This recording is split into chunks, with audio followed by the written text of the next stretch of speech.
เชียร์หน้ามนสาวอิเล็กโทนบ้านดงพงไพรวันนี้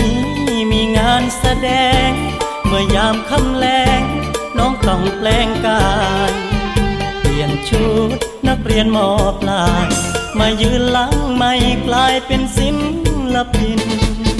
คำลงขับมอเตอร์ไซค์ไปเป็นแรงใจใกล้ๆทุกถิ่นเขาเอิ้นว่าแฟนพันธุ์แท้บอกเคยเปลี่ยนแปลหักแท้อยู่พินแค่ชมไม่ได้ดมกลิ่นใจอ้ายทวินคิดฮอดแต่น้องบ่เศร้าคนหูผู้ขายอ้ายมีดอกไม้มาฝากจากใจ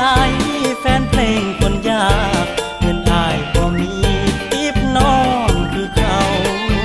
ห่วงเจ้าสาวอิเล็กโทนย่านพวกมือซนลอยบายน้องเจ้าอยู่บนเวที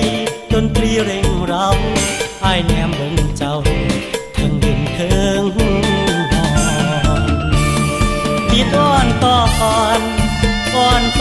อนซ่อนเด็กแก้มเป็นแสงเจ้าผู้น้อยดองแดงหัวใจอายห่าวใส่น้ำคนห่างที่คอยส่งแรงใจส่งสายตามาไล่อยู่สู่งานบ่เคยเว้น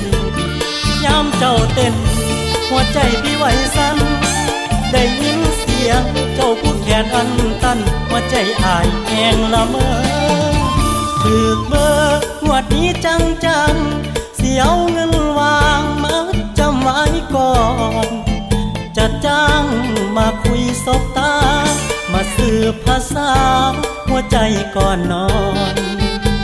ผู้สาวอิเล็กโทนบ้านดอนให้อายสะอ่อนมันแอบหาคนงาม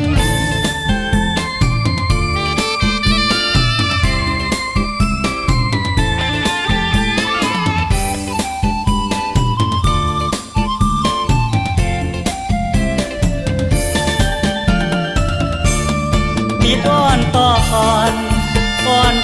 ก่อนซ่อนเด็กแก้มเป็นแสงเจ้าผู้น้อยดองแดงหัวใจอายห่าวใส่น้ำคนห่างที่คอยส่งแรงใจส่งสายตามาไล่อยู่สู่งานบ่เคยเว้นยามเจ้าเต้น